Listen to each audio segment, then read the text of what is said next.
کا مظہر ہوتا ہے. تمہیں رب کا سبحان ہونا تھوڑا تھوڑا سمجھ آیا ہے نا؟ وقت نہیں ہے تو اللہ کے نبی کا سبحان ہونا یا سبحان کا اثر پڑنا اس پر وہ بھی وہی ہوگا.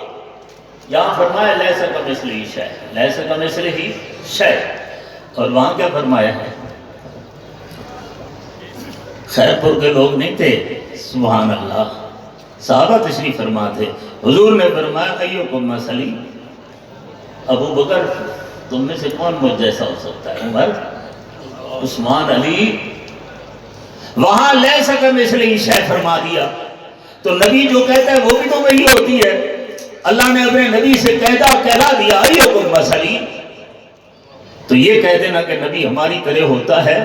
ایسے لفظ بول کر جن لوگوں کے عقیدے ہم خراب کرتے ہیں اس کی ذمہ داری ہم پر ہے.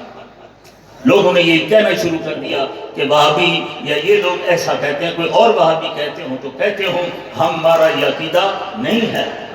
اللہ کے نبی جیسا کوئی نہیں ہو سکتا ہے. ایکم مثلی، اگر ابو بکر کو کہا جاتا ہے ایکم مثلی، تو تیرا میرا باپ، تیرا میرا استاد، تیرا میرا پیر مرشد، کون میرے نبی جیسا ہو سکتا ہے؟ جتنی اللہ کی شان بڑھے گی اس سے کہ شان نبی کی بڑھاؤ. نبی کے معجزات کیا ہوتے ہیں؟ اللہ کی قدرت ہوتی ہے. اگر جی یہ کیسے جی معراج پر آدمی جا سکتا ہے، کیسے واپس آ سکتا ہے، کیسے آلے کو جوتی مارو، ادھر کہتے ہو کہ نبی ہے، ادھر کہتے ہو کہ نبی نے یہ بات کیسے کہی ہے. حیا کرو. یا تو اللہ کے نبی کو نبی نہ کہو. جب اللہ کے نبی کو نبی مانتے ہو تو اس کی ہر بات بلا چون و چرا مانو. میں کہتا رہتا ہوں صدیقی بنو صدیقی. معراج پر آئے تھے نا، وہ انکار کر رہے تھے. صدیق کو کہا جا رہا ہے، صدیق کہتے بتاؤ کہا کس نے؟ اس نے کہا تیرے یار نے. اور بس ہر مسئلے کو اس کسوٹی پر پرکھو کہ یہ بات کہی کس نے ہے. ترخاسی نے کہی ہے، دین پوری نے کہی ہے، علی شیر حیدری صاحب نے کہی ہے، فاروقی صاحب نے کہی ہے، لدھیانوی صاحب نے کہی ہے. لڑتے رہو. اگر بات یہ ہو کہ آمنہ کے لال نے کہی ہے، حدیث ہے، اس کے بعد بحث کرنے کی اجازت نہیں ہے. جو کرے گا وہ گمراہ ہو جائے گا. اس لیے نبی کی شان اللہ کی شان کا پرتو ہوتی رہتی ہے. سبحان اللہ و بحمدہ سبحان اللہ العظیم. بس 2 لفظ عرض کر دیے ہیں. زندگی تو پھر انشاءاللہ ہے. میں وہاں بھی 14واں سال ہے چل رہا ہوں، 4تھا سال ہے سبحان اللہ و بحمدہ پہ چل رہے ہیں. زندگی ہے تو میں نے کہا چلتے ہی رہیں گے نا. قرآن اور حدیث تو ہم طالب علموں سے کیسے سارا کچھ حل ہو سکتا ہے. یہ شان بہت بڑی ہے.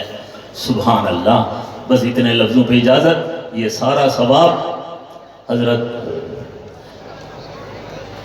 حیدری شہید رحمہ اللہ کو پہنچ رہا ہے. یہ ان کا صدقہ جاریہ ہے. جماعت بھی ان کا صدقہ جاریہ ہے. لدھیانوی صاحب جتنی تقریر کریں، جتنا میدان میں چلیں گے، ان کو بھی ثواب پورا، ان کو بھی ثواب پورا. ثناء اللہ صاحب، مولانا اورنگزیب صاحب، جتنے ساتھی آئے ہوئے ہیں اور جتنا مجمع آیا ہوا ہے، اس مشن پر چلنے سے تمہیں بھی ثواب پورا مل رہا ہے. ہمارے شہید شہداء قائدین کو بھی پورا پورا ثواب مل رہا ہے. مر جاؤ، کٹ جاؤ، اگر اللہ کے لیے کام کر رہے ہو تو بڑھ ڈٹے رہو.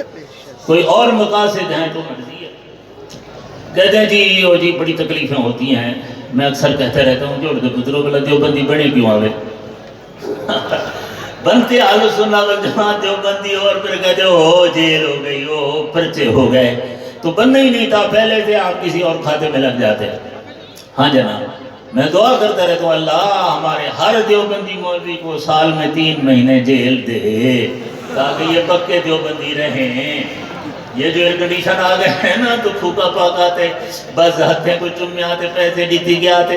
وطال مومن شاہ صاحب بہت تھی کہ وہ کہنا ہے عقل کرو، سارا اپنا لیم میں کچھ سٹی میں ناک کا فضلہ پر سلام کرو.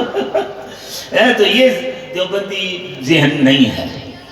دیوبندی ذہن ہے جس نے برطانیہ کا مقابلہ کیا ہے اور ان کے صدقے آج یہ ملا ہوا ہے. لوگ کہتے ہیں یہ تو نانوتوی اور مدنی اور درخواستی اور لاہوری اور ان لوگوں کے یہ تو ایسے ہیں جیسے مشرق کہتے تھے ہمارے باپ دادا. میں نے کہا زبان کٹ جائے گی پاگلو. ہم حضرت نانوتوی سے لے کر درخواستی سب کسی کو نبی نہیں مانتے، اور عرض کر رہا ہوں ہم کسی کو حجت بھی نہیں مانتے. ناراضگی معاف. آج کا کوئی استاد حجت نہیں ہے، نہ پیر حجت ہے. ہم اس لیے ان کی محبت عقیدت کرتے ہیں کہ انہوں نے ہمیں قرآن دیا ہے، بخاری دی ہے، حدیث دی ہے، ہمیں ہر عقیدہ قرآن سے کھول کر دکھایا ہے. ہم اس لیے ان کے ساتھ ہیں اور دعائیں کرتے ہیں اللہ ہمیں ان کے ساتھ موت دو، انہی کے ساتھ قبروں سے اٹھاؤ. تو اسی نظریے سے آپ کو وصیت کر رہا ہوں کہ ادھر ادھر کی ہوا کو جھلوڑے کے ساتھ جہاں کی ہوا وہاں کے حضرت صاحب، ایسا نہیں. ساری ہوائیں چل جائیں، ماشاءاللہ آپ کی استقامت میں فرق نہ آئے، لوہے کی لٹ کی طرح رہو. ادھر ادھر سے سنی ہوئی باتوں کے بل اپنے نظریات کو مت بدلو. یہ سب سفید داڑیوں والے جانے والے ہیں. اگر تم گڑبڑ ہو گئے تو آگے نسل کیسے چلے گی؟ آپ اگر استقامت میں ذہن میں رکھو دین کا کام کرنا ہے. نبیوں پر آرے چلائے گئے ہیں، یا علیہ السلام کو ذبح کر دیا گیا ہے. سوا صاحبہ تک یہ چھوکرے کو شہید کر دیتا وجہ سے کیا مت آگئی ہے. مرنا تو ہر ایک نے ہے نا، ہم جا رہے ہیں، چلو پیش کی ہم جنت میں چلے گئے. تو ہر آدمی ہمیں تو سکھایا یہی گیا ہے کہ جو شہادت کی تمنا نہیں کرتا وہ منافق ہے. اس لیے عقل سے کام لو. بس صرف اپنے دل کو ہر وقت دیکھتے رہو کہ میں کس کے لیے کام کر رہا ہوں. اللہ کے دین کی حفاظت، صحابہ کی حفاظت، دین کی حفاظت ہے، حضور کی عظمت کی حفاظت ہے. اس کے لیے آپ اپنی پوری زندگی اور نیت کرو کہ یہ بابے جانے والے ہیں. ہم انشاءاللہ پیچھے بخاریاں بھی پڑھائیں گے، جہاد بھی کریں گے، صحابہ بھی کریں گے.